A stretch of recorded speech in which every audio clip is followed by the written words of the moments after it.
पवित्र आत्माईंच्या नावे माझ्या प्रिय बंधू भगिनींनो, प्रायश्चित काळातील गेले 5 आठवडे आपण दयाकृत्ये आणि आत्मत्याग करून प्रभूच्या पुनरुत्थानात रहस्याच्या उत्सवाची आपण पूर्वतयारी करीत होतो. आज आपण सर्वजण विश्वव्यापी ख्रिस्त सभेबरोबर त्या उत्सवाला सुरुवात करण्याकरिता येथे जमलेलो आहोत. ख्रिस्त आमचा तारणकर्ता होता आणि तारणकर्ता म्हणून त्याला दुःख, मरण आणि पुनरुत्थान या अवस्थेतून जाणे अगत्याचे होते. यासाठी ख्रिस्ताने मोठ्या विजयाने आपल्या जेरुसलेमच्या पवित्र नगरीत प्रवेश केला.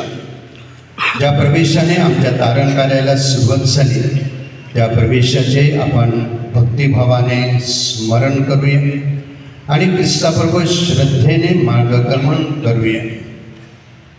क्रूसावरील त्याच्या दुःखात सहभागी झाल्यामुळे आम्हाला त्याच्या पुनरुत्थानात आणि नवजीवनात सहभाग मिळेल अशी आम्हाला आशा आहे. आपण प्रार्थना करूया. हे सर्वसमर्थ परमेश्वरा, त्या झावळ्या तुझ्या आशीर्वादाने प्रभू तू पवित्र कर. आमचा तारणारा राजा म्हणून आज मोठ्या आनंदाने आम्ही येशूचे स्वागत करीत आहोत. ख्रिस्ताच्या श्रद्धापूर्ण अनुकरणाने एक दिवस आमचे सुद्धा नव्या आणि शाश्वत जेरुसलेममध्ये स्वागत होवो ही प्रार्थना आम्ही प्रभू ख्रिस्ताद्वारे करतो.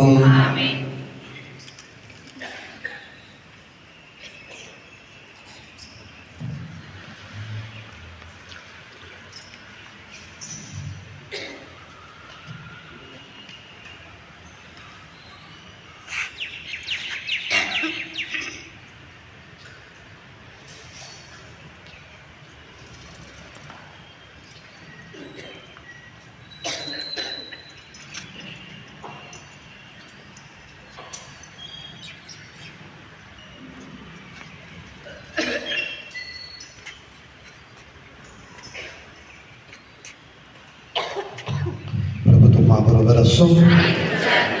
लोकलिखित शुभवर्तमानातून घेतलेले वाचन.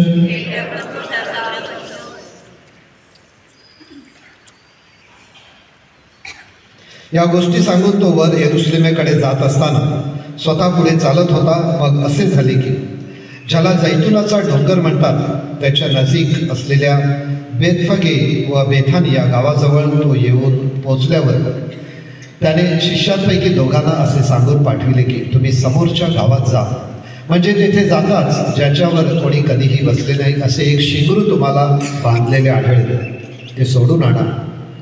तुम्ही ते का सोडता असे तुम्हाला कोणी विचारले तर प्रभूला याची गरज आहे असे सांगा. तेव्हा ज्यांना पाठवले होते ते गेल्यावर त्यास त्यांनी सांगितल्याप्रमाणे आढळले. ते शिंगरू सोडित असता त्याचे धनी त्यास म्हणाले, शिंगरू का सोडिता? तेव्हा ते म्हणाले, याला प्रभूची गरज आहे. मग त्यांनी ते येशूकडे आणले आणि आपली वस्त्र त्या शिखरावर टाकून त्यावर येशूला बसवले. आणि जसा जसा तो पुढे चालत होता तसे तसे लोक आपली वस्त्र वाटेवर पसरीत गेले. तो जैतुनाच्या डोंगरावर उतरणीवर पोहोचताच सर्व शिष्य समुदाय जी महान कृत्य त्यांनी पाहिली होती त्या सर्वांमुळे आनंद करून उच्च स्वरात देवाची स्तुती करीत म्हणू लागले, प्रभूच्या नावाने येणारा राजा धन्यवादित असो. स्वर्गात शांती आणि ऊर्ध्वलोकी गौरव. तेव्हा लोकसमुदायातील काही पुरुषांनी त्याला म्हटले, गुरुजी आपल्या शिष्यांना भेटावा. त्याने म्हटले, मी तुम्हाला सांगतो हे गप्प राहिले तर धोंडे ओरडतील. प्रभूचे शुभ वर्तमान.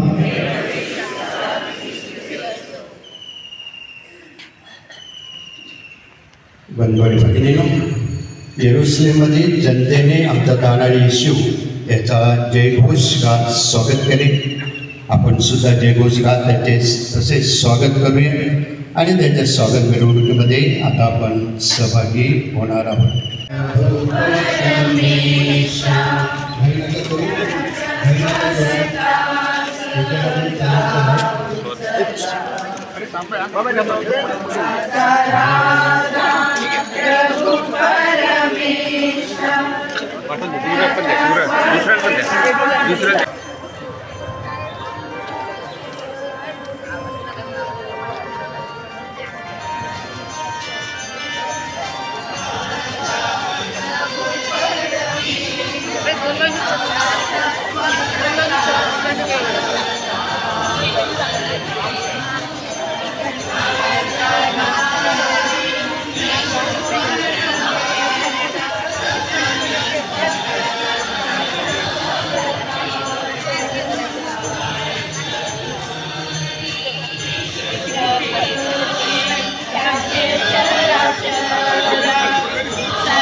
आपण प्रार्थना करूया.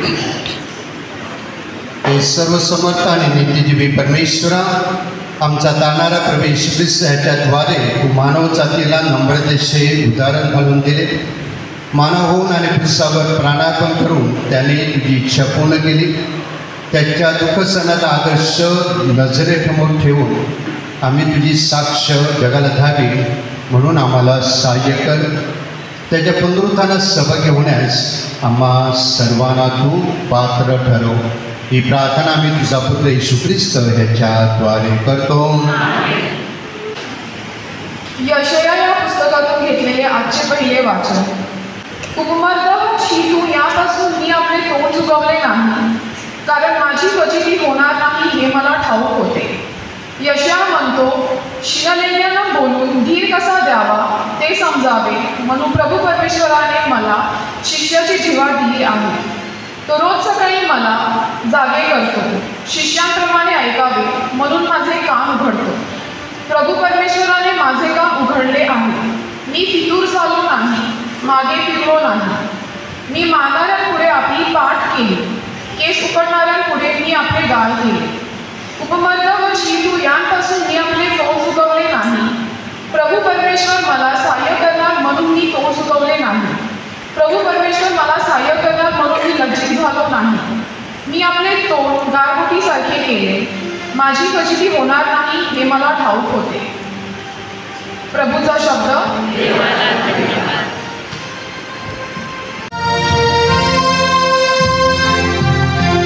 Hola.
पौलाचे फिलिपिकरास पत्र यातून घेतलेले दुसरे वाचन.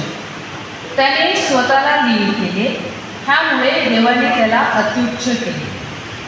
ख्रिस्त येशू तो देवाच्या स्वरूपाचा असूनही देवाच्या बरोबरीचे असणे हा लाभ आहे असे त्याने मानले नाही, तर त्याने स्वतः रिक्त केले, म्हणजे मनुष्याच्या प्रतिरूपाने होऊन दासाचे स्वरूप धारण केले आणि मनुष्य प्रकृतीचे असे प्रकट होऊन त्याने मरण आणि तेही क्रूसावरचे मरण स्वीकारले.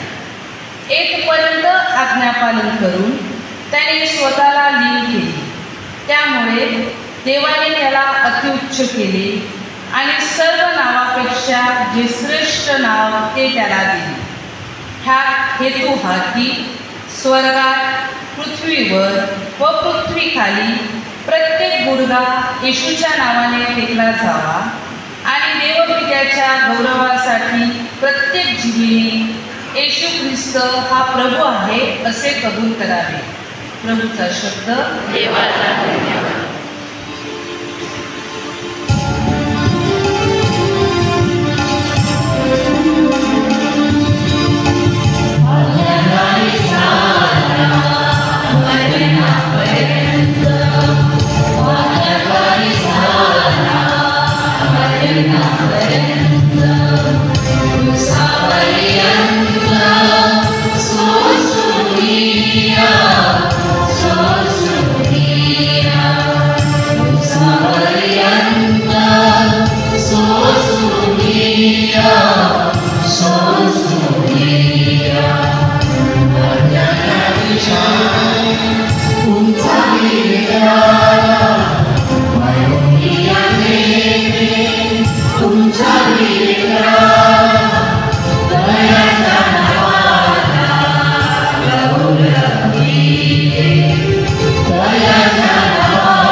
कोणतेच अभिवादन केले जात नाही. संत लोकलिखित शुभवर्तमानातून घेतलेले आमच्या प्रभू येशू ख्रिस्ताचे दुःख सहन.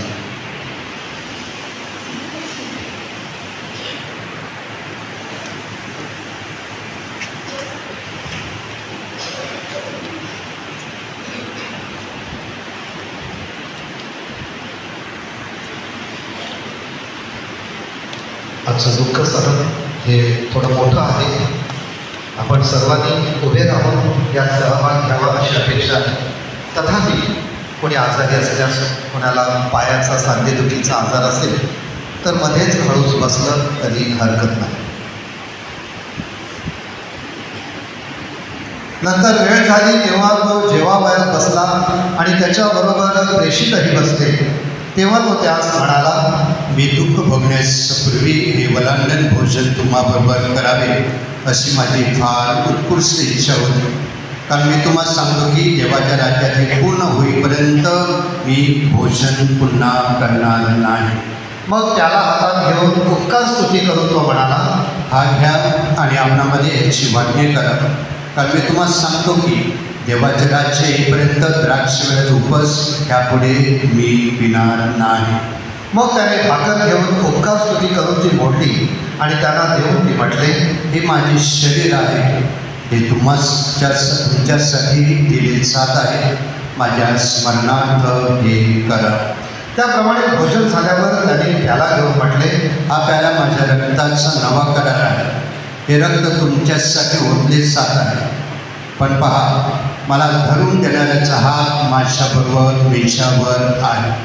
मनुष्याचा पुत्र ठरल्याप्रमाणे जातो खरा, पण तो ज्याच्या हातून तो धरून दिला जाईल त्या माणसाची केवढी दुर्दशा होणार.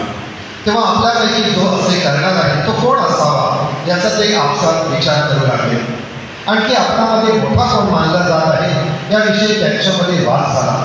तेव्हा त्याने त्यास म्हटले, पररस्त्यांचे राजे त्यांच्यावर प्रभुत्व करतात आणि जे त्याच्यावर अधिकार गाजवतात त्यांना तो परोपकारी असे म्हणतात. परंतु तुम्ही तसे नसता, तर तुम्हामध्ये जो मोठा तो धाकट्यासारखा आणि जो पुढारी तो सेवा करणाऱ्यासारखा असावा. मोठा कोण? भोजनात बसणारा किंवा सेवा करणारा. भोजनात बसणारा की नाही, मी तर तुम्हामध्ये सेवा करण्यासारखा आहे. माझ्या परीक्षेमध्ये माझ्याबरोबर टिकून राहिलेले तुम्हीच आहात. जसे माझ्या पित्याने मला राज्य नेमून दिले तसे मीही तुम्हास नेमून देतो, त्यासाठी की तुम्ही माझ्याबरोबर राज्यात माझ्या देशावर खावे प्यावे आणि राज्यासनावर बसून इस्रायलाच्या 12 वंशाचा न्याय करावा. सिमोना सिमोना, पहा, तुम्हास गव्हासारखे चालावे म्हणून शैतानाने मागणी केली, परंतु तुझा विश्वास धरू नये म्हणून तुझ्यासाठी मी विनंती केली आणि तू वळलास म्हणजे तुझ्या भावास स्थिर कर. तो त्याला म्हणाला, प्रभूजी, मी आपणाबरोबर तुरुंगात जाण्यास आणि मरण्यासही तयार आहे. तो म्हणाला, पेत्रा, मी तुला सांगतो, तू मला ओळखलेस हे 3 वेळा नाकारशील तोपर्यंत कोंबडा आरवणार नाही. आणखी त्याने त्यास म्हटले,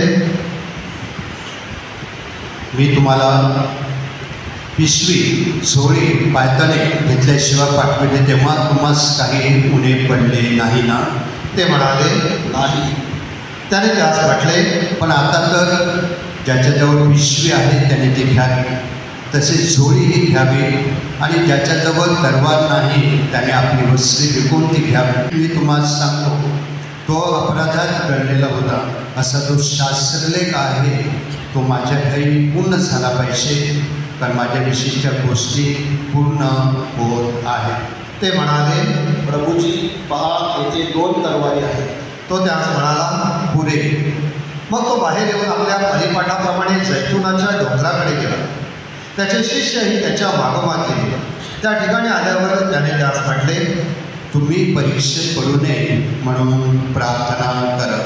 मग त्यांच्यापासून सुमारे घोट्याच्या टप्प्या इतका तो दूर गेला आणि त्याने गुडघे टेकून अशी प्रार्थना केली, हे पित्या, तुझी इच्छा असली तर हा प्याला माझ्यापासून दूर कर, तरी माझ्या इच्छेप्रमाणे नको, तुझ्या इच्छेप्रमाणे होऊ दे.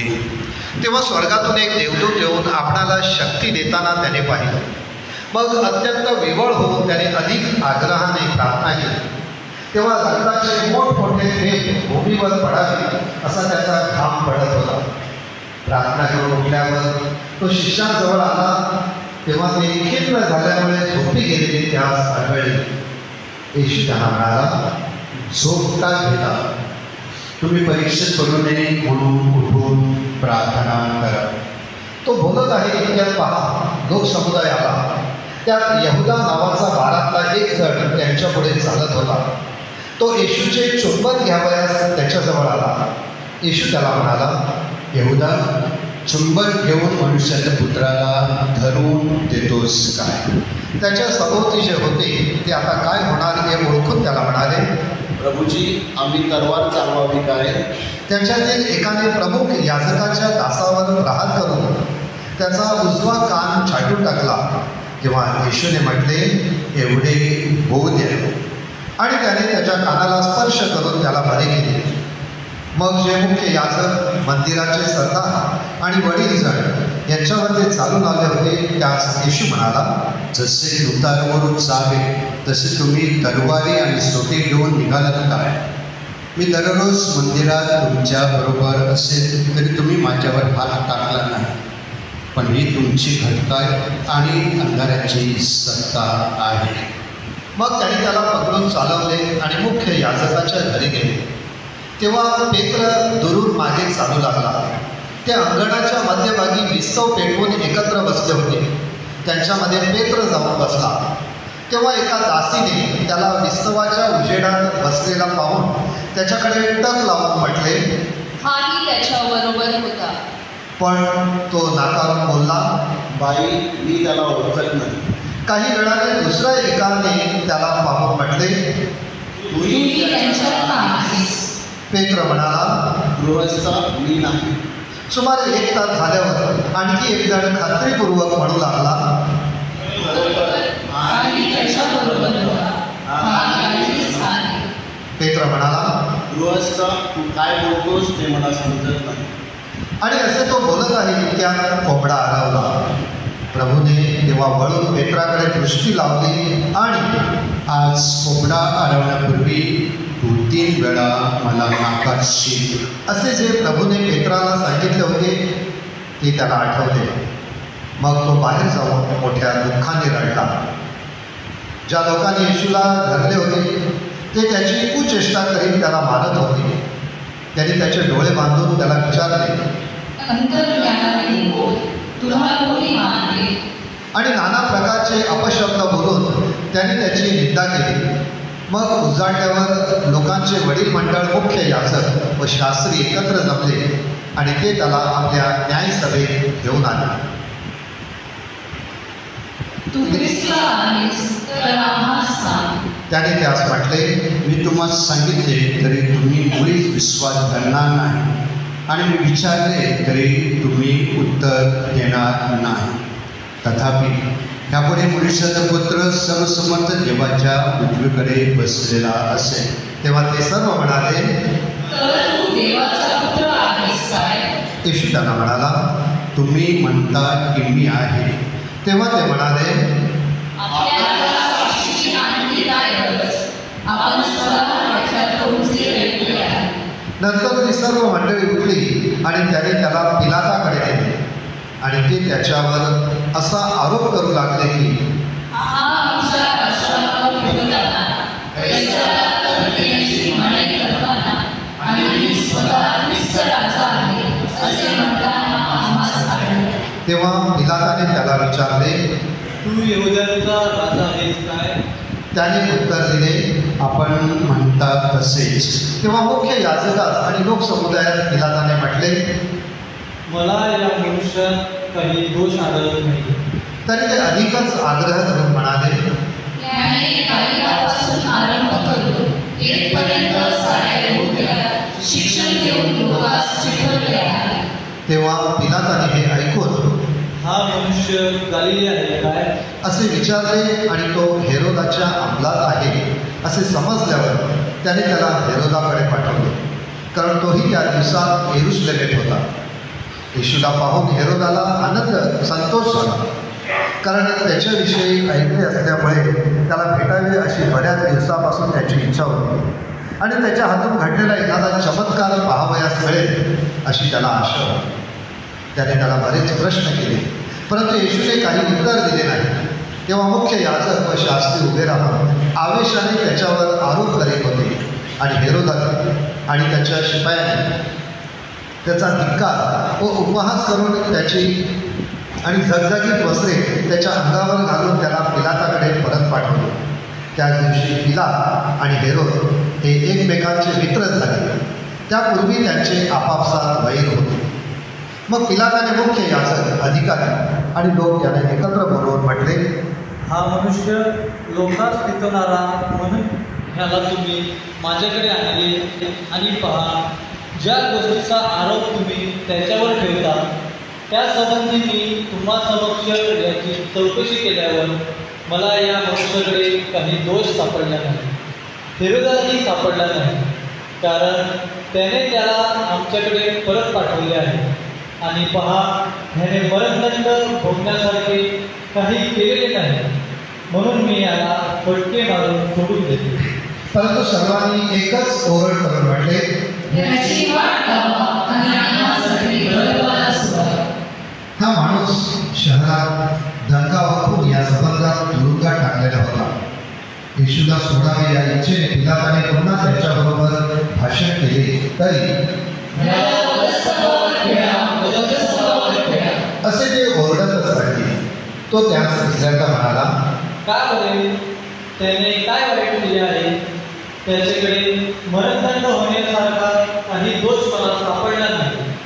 यास्तव मी याला फटके मारून सोडून देते. पण त्याला मदत केल्यास असा त्यांनी मोठ्याने ओरडून आग्रह चालवला आणि त्यांच्या ओरडण्याला यश आले तेव्हा त्यांच्या मागण्याप्रमाणे वागले. असा पिलाताने निकाल दिला. नंतर दंगा वाकवून या संबंधात तुरुंगात टाकलेल्या ज्याला त्यांनी मागितले होते त्याला त्याने सोडून आणले आणि येशूला त्यांच्या मर्जीवर सोपवून दिले. पुढे ते जाऊन ते त्याला घेऊन जात असता कोणी एक कुरेनेकर सिमोन शेतावरून येत होता. त्याला त्याने धरून त्याच्यावर वधस्तंभ घातला आणि त्याला येशूच्या मागे तो वाहण्यास लावले. तेव्हा त्याच्या मागे लोकांचा आणि ऊर बळवून घेऊन त्यांच्यासाठी शोक करीत असलेल्या स्त्रियांचा मोठा समुदाय चालला होता. येशू त्यांच्याकडे वळून म्हणाला, अहो येरुशलेमच्या कन्यानो, माझ्यासाठी रडू नका, तर आपल्या स्वतःसाठी आणि आपल्या मुलाबाळांसाठी रडा. कारण पहा, असे दिवस येतील की ज्यात वांस न पसरलेले उतरे आणि न पाजलेले स्तर ही धन्य आहे असे म्हणतील. त्या समयी ते पर्वतास म्हणू लागतील, आंबावर पडा, आणि टेकड्यास म्हणतील, आम्हात झाका. ओल्या झाडाला असे करतात तर वाळलेल्यांचे काय होईल. त्याच्याबरोबर दुसऱ्या दोघा जणांस ते अपराधी असल्यामुळे वधस्तंभी देण्यासाठी गेले. नंतर ते कवटी म्हटलेल्या जागी आले तेव्हा तिथे त्यांनी त्याला आणि त्या अपराध्यास एकाला त्याच्या उजवीकडे आणि एकाला डावीकडे असे वधस्तंभावर खेळले. तेव्हा येशू म्हणाला, हे बाबा, त्यांना क्षमा कर, कारण ते काय करतात हे त्यांना समजत नाही.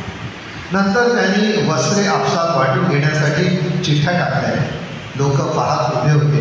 अधिकारीही नाकं मोरडी म्हणाले, त्यांनी लोकांना वाचवले. जर तो देवाचा ख्रिस्त त्याचा निवडलेला असला तर त्यांनी स्वतःच वाचवावे. शिपायाने जवळ जाऊन आम त्याच्या पुढे धरून त्याची अशी थट्टा केली की, तू यहुद्यांचा राजा आहेस तर स्वतःच वाचव. हा यहुद्यांचा राजा आहे असा एक लेखही त्याच्यावरती होता. वधस्तंभाजवळ खेळलेल्या त्या अपराध्यांपैकी एकाने त्याची निंदा करून म्हटले, तू ख्रिस्त आहेस ना, तर स्वतःला आणि आम्हाला वाचव. परंतु दुसऱ्याने त्याचा निषेध करून म्हटले, तुलाही तीच शिक्षा झाली असता तू देवाला सुद्धा देत नाहीस काय. आपली शिक्षा तर यथार्थ न्याय आहे, कारण आपण आपल्या कृत्यांचे योग्य फळ भोगीत आहोत, परंतु त्याने काही अयोग्य केले नाही. मग तो म्हणाला, हे येशू, तू आपल्या राज्याधिकाराने येशील तेव्हा माझी आठवण कर. येशू त्याला म्हणाला, मी तुला खचित सांगतो, तू आज माझ्याबरोबर सुख लोकांमध्ये असशील. आता सुमारे 2 प्रहर झाले आणि सूर्यप्रकाश नाहीसा होत 3ऱ्या प्रहरापर्यंत सर्व देशभर अंधार पडला आणि पवित्र स्थानातील पडदा मधोमध फाटला. तेव्हा येशू उच्च स्वराने ओरडून म्हणाला, हे बाबा, मी आपला आत्मा तुझ्या हाती सोपवून देतो. असे बोलून त्याने प्राण सोडला.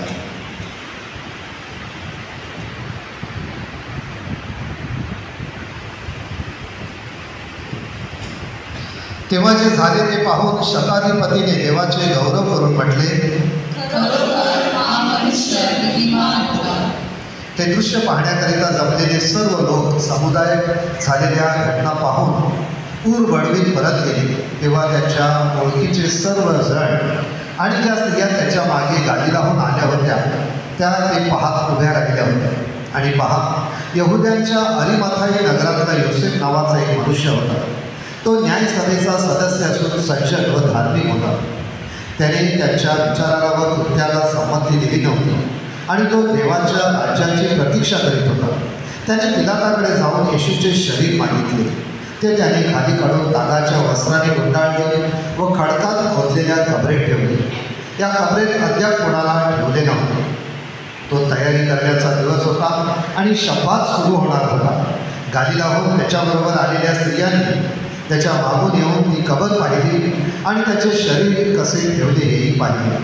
मग त्याने परत जाऊन सुगंधी द्रव्य व सुवासिक तेले तयार केली. शब्दात दिवशी आज्ञेप्रमाणे त्या स्वस्थ राहिल्या. प्रभूचे दुःख सहन आजपासून आपण पवित्र आठवड्याला सुरुवात केलेली आहे. आता आपल्याला बदलायचे दिवस गेले. आता या आठवड्यात आपल्याला मनन चिंतन करायचं आहे. 5 आठवडे गेले त्याचं मनन चिंतन करायचं की गेल्या 5 आठवड्यामध्ये मी काय केलं काय केलं नाही, काय अपेक्षित होतं, काहीच माझ्या हातून घडलेलं नाही, त्याचे आपण थोडंसं आत्मपरीक्षण करणार आहोत. एक सुंदरशी कथा आहे की जो गाढव शिंगरू ज्याच्यावर प्रभूची आजचं भव्य दिव्य अशी मिरवणूक येरुशलेम शहरामध्ये काढली आणि मोठं स्वागत झालं प्रभू येशूचं. त्या गाढवाला वाटलं की स्वागत प्रभू येशूचं नसून माझंच आहे आणि म्हणून तो खूप खुश झाला. एवढी लोकांनी ऑलिव्ह झाडाच्या फांद्या दाखवल्या, लोकांनी आपले कपडे काढून रस्त्यावर टाकले, त्याच्यावर गेलं. गाढव पण त्याच्यावरून चालू लागला आणि त्याला खूप अभिमान वाटला की लोकांनी माझंच भव्य दिव्य असं स्वागत केलेलं आहे. आणि मग त्याने एक दिवस आईला विचारलं, त्याच्या आईला की सर पुढच्या आठवड्यात मी तिथे गेलो तर लोक माझं असं स्वागत भव्य दिव्य करतील का? आणि आईने त्याला सुंदर सल्ला दिला की बाळा, त्या दिवशी तुझं स्वागत झालं आणि तुझ्याबरोबर येशू होतं. तू येशूविना गेलास तर तुला तुझी किंमत 0 आहे, तुझ्या अस्तित्वाला कोणीही बघणार नाही आहे. पण त्याच्या आईच्या सल्ल्याकडे त्याने दुर्लक्ष केलं. 5 दिवसांनी हा पुन्हा येरुशलेमच्या आजूबाजूला भटकत होता. 5 दिवस म्हणजे शुक्रवारी. आणि भटकत असताना त्याने पाहिलं की येरुशलेममध्ये पुन्हा बरीचशी लोक जमलेली आहेत. सगळीकडे लोक पलट आहेत, इकडे तिकडे पलट आहेत, शहरावर पलट आहेत, खूप जल्लोष आहे. आणि त्याला वाटलं माझ्या स्वागतासाठी सगळे लोक पुन्हा जमलेली आहेत. आणि म्हणून तो येरुशलेमच्या त्या रस्त्यावर प्रवेश करतो. त्या गाढवाला पाहिल्याबरोबर शिपायाने त्याच्या पाठीत काठी मारली आणि काही लोकांनी त्याच्यावर दगड मारले आणि त्याला हकलून दिलं. तेव्हा त्याला त्याच्या आईचा सल्ला कळला की बाळा, ख्रिस्ताविना तुझं अस्तित्व शून्य आहे, तुला किंमत नाही. माझे प्रिय भाविकांनो, गेल्या 5 आठवड्यामध्ये आपण जर ख्रिस्ताला बरोबर घेतलेलं नसेल तर आपली किंमत शून्य आहे, आपल्या अस्तित्वाला काहीच किंमत नाही. आणि म्हणून ह्या आठवड्यामध्ये कदाचित आपल्याला मनन चिंतन करायचं. हा जो आठवडा जो आहे त्याच्यामध्ये 2-4 गोष्टीवर कदाचित आपल्याला वेळ मिळाला तर मनन चिंतन करूया. की पहिली गोष्ट, ह्या आठवड्यामध्ये आपल्याला कृतज्ञता व्यक्त केली पाहिजे की प्रभूने मला सुंदर संधी दिली होती, त्याचा मी उपयोग केला की उपयोग केला नाही, त्या आत्मपरीक्षणाची वेळ आहे. दुसरा महत्त्वाचा मुद्दा आहे की आभार मानण्याचं. की अनेक लोक होती ज्यांना परमेश्वराने संधी दिली, मला पण दिली, पण मी त्या संधीचा उपयोग केला की नाही. आणि म्हणून परमेश्वराचा आभार मानण्याचा आठवडा आहे. पश्चाताप आणि समेट करण्याचा आठवडा आहे. कदाचित गेल्या 5 आठवड्यात माझ्या हातून काही घडलं नसेल तर मला आज ह्या आठवड्यामध्ये ज्याला आपण पवित्र आठवड म्हणतो त्या पवित्र आठवड्यामध्ये मला स्मरण करू दे, मला आठवण करू द्या ज्या लोकांशी माझं पटत नाही, माझं वैर आहे. आणि प्रामुख्याने पवित्र शुक्रवारी, उत्तम शुक्रवारी पुरुषाकडे कळकळीने प्रार्थना करा की प्रभू माझं वैर जे आहे ते नष्ट होते, मला माणूस मंच होते. आणि म्हणून आपल्याला आत्मपरीक्षण करायचं आहे. तिसरा 4था महत्त्वाचा मुद्दा आहे की ख्रिस्ताच्या प्रीतीची आज्ञा आहे. मी कशी ती आचरणात आणलेली आहे गेल्या 5 आठवड्यात. नसेल तर कदाचित पुन्हा देव मला एक आठवड्याची मुभा दिलेली आहे. या आठवड्यामध्ये मला बघू द्या की ख्रिस्ताची प्रीतीची आज्ञा मला आचरणामध्ये कशी आणता येईल. आणि हे सगळं करीत असताना आपली श्रद्धा भक्कम करून देवाबरोबर आणि माणसाबरोबर आपले जे नाते आहे ते आपल्याला भक्कम करायचे. ते आपल्याला मजबूत करायचं आहे आणि त्यासाठी आठवड्यामध्ये मनन चिंतन करणं गरजेचं आहे. जो राजाचा राजा, शांतीचा राजा, तो आपल्या अंतकरणामध्ये येत आहे. आपल्या अंतकरणामध्ये आणि पर्यायाने आपल्या कुटुंबामध्ये त्याचं अस्तित्व आपल्याला जाणवतं. आणि ह्या आठवड्यामध्ये विशेष प्रकारे ह्या सगळ्या गोष्टी मनन चिंतन करीत असताना शेवटीला एक गोष्ट आम्हाला नजरेआड करून चालणार नाही की जेव्हा आम्ही प्रभूच्या दुःख, मरण आणि पुनरुत्थान याच्या विधीमध्ये सहभागी होतो तेव्हा आमचं पुनरुत्थान देखील आमच्या समोर आहे आणि त्या पुनरुत्थानात सहभागी होण्यासाठी परमेश्वराने आम्हा सर्वांना सुंदर काळ दिलेला आहे. त्या परमेश्वराला पुन्हा एकदा धन्यवाद देऊया आणि या पवित्र आठवड्यामध्ये प्रवेश करीत असताना परमेश्वराच्या अस्तित्वाची जाणीव ठेवू.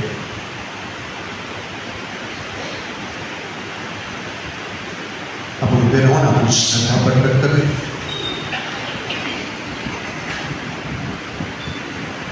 एका मोठ्या आवाजात आपण म्हणण्याचा प्रयत्न करूया सगळ्यांनी एकत्र.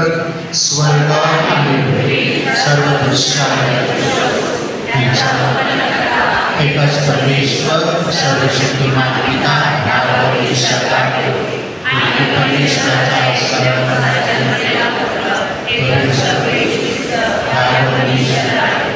तो सर्व परमेश्वरापासून प्रकाशापासून तो उत्पन्न केले, त्याच्यापासून सर्व उत्पन्न झाले. तो आम्हासाठी आणि आमच्या कारणासाठी आणि त्याने पवित्र आत्म्याच्या युगाने ग्वारीमध्ये बसू शरीर आणि तो मनुष्य आम्हासाठी केला. कोणती पिढा त्याच्या अंगाने त्याने तो भोगले, तो मरण आणि त्याला पुन्हा तो आणि पवित्र शास्त्र तो तिसऱ्या दिवशी आणि आणि तो पित्याकडे आणि जिवंतांच्या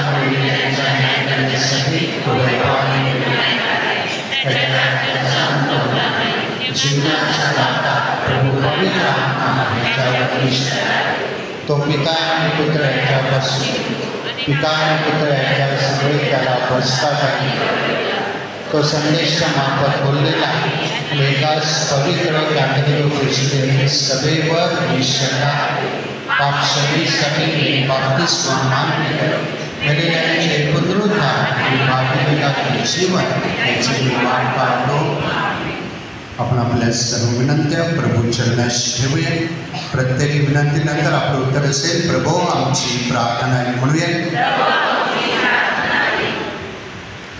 आपले पोप फ्रान्सिस, बिशप थॉमस, धर्मगुरू व व्रतस्थ यांनी प्रभूच्या प्रेमाचा व शांतीचा संदेश देऊन भाविकांना परमेश्वराच्या जवळ येण्यास मार्गदर्शन करावे म्हणून आपण प्रार्थना करूया. आज प्रभू आपल्या राज्यवैभवात येरुशलेम नगरीत प्रवेश करीत आहेत. लोक हर्षाने व आनंदाने राजाचे भव्य दिव्य स्वागत करतात. प्रभूच्या सामर्थ्यशाली वैभवाचा या पवित्र आठवड्यात आपणास जवळून अनुभव यावा म्हणून आपण प्रार्थना करूया. स्वतःच्या जीवनाचे आत्मपरीक्षण करून आदर्श जीवन जगण्यास आपणास प्रेरणा मिळावी म्हणून आपण प्रार्थना करूया. दुःख, वेदना, संकटे ही प्रत्येकाच्या जीवनाचा भाग आहे. आपल्या दुःखाकडे आपणास नेहमी सकारात्मक दृष्टीने पाहता यावे म्हणून आपण प्रार्थना करूया. मेल्याशिवाय पुनरुत्थान नाही, म्हणजेच आत्मत्यागाशिवाय प्रतिफळ नाही. ख्रिस्ताच्या आत्मत्यागाचा, प्रीतीचा, शांतीचा व क्षमेचा संदेश सुवार्थ कार्याद्वारे सर्वत्र पोचावा म्हणून आपण प्रार्थना करूया. पवित्र आठवड्यात आपणास परमेश्वराच्या सानिध्यात अधिकाधिक वेळ घालविता यावा व त्याद्वारे स्वतःच्या जीवनावर सखोल चिंतन करता यावे म्हणून आपण प्रार्थना करूया. थोडा वेळ शांत राहून आपण आपल्या वैयक्तिक गरजांसाठी प्रार्थना करूया.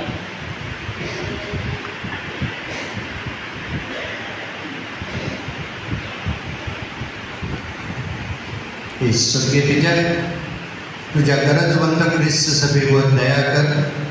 संपूर्ण अंतकरणाने आम्ही या प्रार्थना तुला अर्पण करीत आहोत. त्यांचा स्वीकार कर. तुझ्या जीवनात सहभागी होणाऱ्या लोकांचा कधीही त्याग करू नकोस. ही प्रार्थना आम्ही प्रभू ख्रिस्ताद्वारे करतो.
बंधुआने भगिनीनो, माझे तुमचे बलिदान सर्वशक्तिमान परमेश्वर पित्याला मान्य व्हावे म्हणून प्रार्थना करा.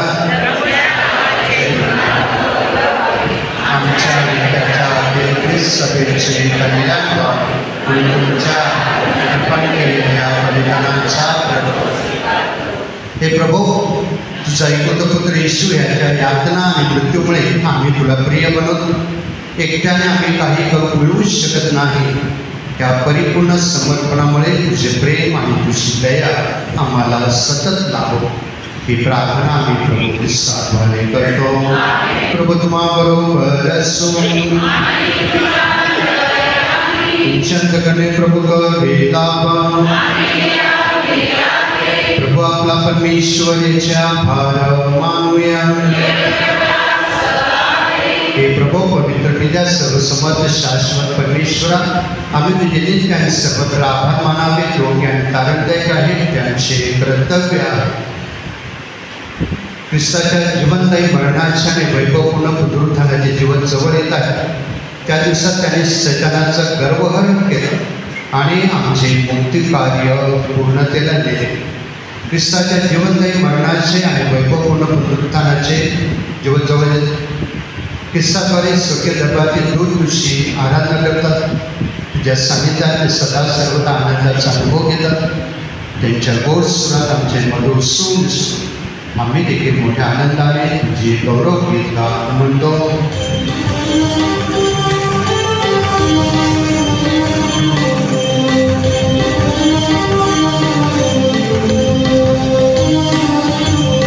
जय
खरोखर पवित्र आहे, सर्व पावित्र्याचं तू उगम आहेस. ही दान आमच्यासाठी आमच्या प्रभू येशू ख्रिस्ताचे शरीर आणि रक्त व्हावे म्हणून तू त्यांच्यावर दववर्षाप्रमाणे तुझ्या पवित्र आत्म्याला पाठव. जेव्हा प्रभू येशू ख्रिस्ताचा विश्वासघात करण्यात आला आणि तो स्वेच्छेने दुःख भोगायला सामोरं गेला, तेव्हा त्याने भाकर घेतली, आभार मानून ती मोडली, ती आपल्या शिष्यांना दिली आणि म्हटले, तुम्ही सर्वजण ही घ्या आणि खा, कारण हे माझे शरीर आहे, हे तुमच्यासाठी अर्पिले जाईल.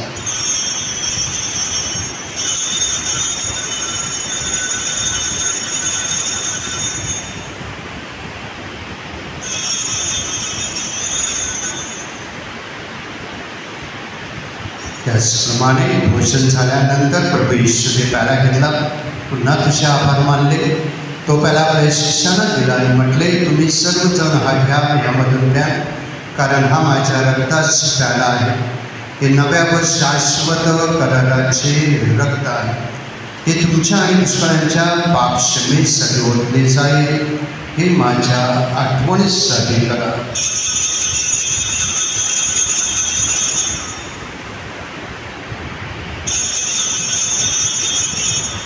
श्रद्धेचे रहस्य. हे प्रभो,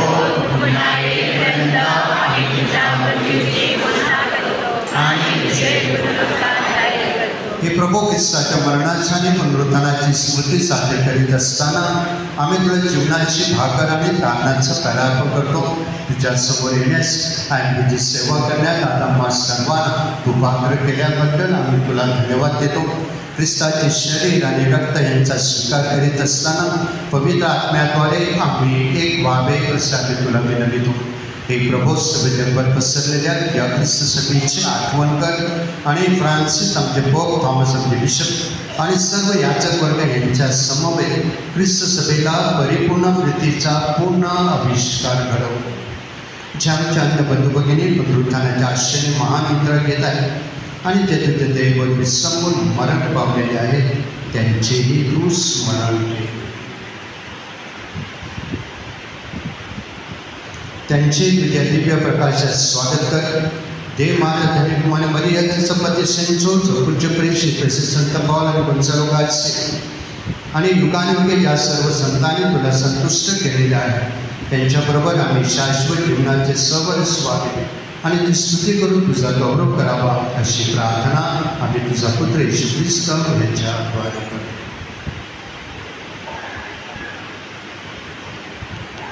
ख्रिस्ताद्वारे आणि ख्रिस्तासह आणि ख्रिस्ताधाई हे सर्व समर्थ देवपित्या पवित्र आत्म्याच्याही त्या तुझा गौरव आणि सन्मान सदा सर्वदा हो. तारणाऱ्याची आज्ञा आणि त्याची ईश्वरी शिकवण त्यांनी प्रेरित होऊन मोठ्या धैर्याने आपण परमेश्वर पित्याला हात मारून म्हणूया, आमच्या पवित्र मानले जावो, त्याचे सरकार तसे पृथ्वीवर प्रमाणे आमची दररोजची भाकर आसमानात दे, जसे आम्ही आमच्या अपराधांना क्षमा करतो तशी तू आमच्या अपराधांची क्षमा कर, आणि मला अप्रसंगी पडू देऊ नको, पण वाईटापासून. हे प्रभू, सर्व प्रकारच्या वाईटापासून आम्हाला सोडवूस आम्ही विनवितो. या जीवनात आम्हाला कृपापूर्वक शांती दे, म्हणजे दिव्य आशिषेने आमच्या तारणारे येशू ख्रिस्ताच्या आगमनाची वाट पाहत असताना तुझ्या दयेच्या सहाय्याने आम्ही पापापासून मुक्त राहू आणि सर्व प्रकारच्या चिंतेपासून सुरक्षित असू. ही प्रभू येशू ख्रिस्ता आपल्या प्रेषितांना म्हणालास, मी तुम्हाला शांती देऊन ठेवतो, ही माझी शांती ही तुम्हास देतो. आमच्या पापाकडे पाहू नकोस, तर तुझ्या ख्रिस्त सभेच्या या श्रद्धेकडे पाहा आणि तिला तुझ्या इच्छेनुसार शांती व एकतेची कृपा कर. तू नित्यजीवी असून सदा सर्वदा राज्य करतोस. प्रभूची शांती तुम्हाबरोबर सदा सर्वदा असो. आपण एकमेकांना शांती वंदन करूया. शांती.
पहा परमेश्वराचे कोकरू, जगाची पापे दूर करणारे परमेश्वराचे कोकरू पहा. या कोकराच्या भोजनास बनवण्यात आलेले धन्य प्रभो माझ्या जगामध्ये आलीस, की माझी योग्यता नाही, मध्येच पात्र होऊन माझी माझा आत्मा करावे.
हे प्रभू तुझ्या कुटुंबाकडे त्या दृष्टीनं त्यांच्यासाठी आमच्या प्रभू येशू ख्रिस्ताने स्वतःला दुष्ट लोकांच्या हाती सोपविले आणि पुरुषाच्या यातना सहन केलं. तो सर्व काळ जिवंत राहतो व राज्य करतो. प्रभू तुम्हाबरोबर असो आणि सर्व श्रीमान परमेश्वर पिता पुत्र आणि पवित्र आत्मा तुम्हाच आशीर्वाद देवो. समाप्त झाली आहे.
पवित्र महिना सुरू आहे.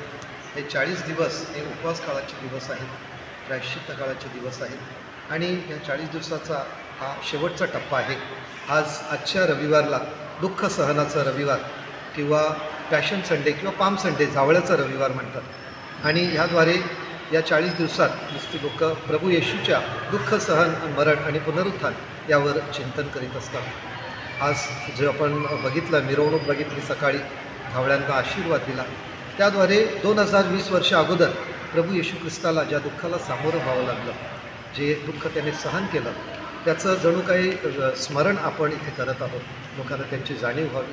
आपल्या प्रत्येकाच्या जीवनामध्ये वेगवेगळ्या प्रकारची दुःख आहेत, अडचणी आहेत, समस्या आहेत आणि प्रभूने देखील आपल्या जीवनात जे काही दुःख सहन केलं त्याद्वारे आपलं दुःख कमी करण्यासाठी आपल्याला मार्गदर्शन मिळावं, प्रेरणा मिळावी, आधार मिळावा, धीर मिळावा म्हणून आपण या दिवसात चिंतन मनन करीत आहोत. प्रभू येशू ख्रिस्ताचं या दिवसात आपण बघितलं की हातात झावळ्या घेऊन लोकांनी त्यांचं स्वागत केलं. प्रभूच्या नावाने येणारा राजा धन्यवादित असो, होसान्ना होसान्ना असं करत त्याचं स्वागत केलं. त्याचं स्मरण म्हणून आपण आपल्या सर्व भाविकांनी आशीर्वादित केलेल्या झावळ्या हातात घेतल्या आणि पवित्र मिस्साची सुरुवात केली. आज सकाळचा पवित्र मिस्साबंदी संपन्न झालेला आहे. पुढचा विधी जो आहे तो आपला विधी संध्याकाळचा असणार आहे आणि त्यानंतर या आठवड्यात पवित्र गुरुवार, पवित्र शुभ शुक्रवार आणि पास्काचा सण, ईस्टरचा सण असं या विधीने समारोह होणार आहे. तर आजचा हा पॅशन संडे किंवा पाम संडे आपण पाळत आहोत. या पाम संडेमध्ये विशेषरित्या प्रभूच्या दुःख सहनावर ख्रिस्ती भाविक चिंतन मनन करत असतात.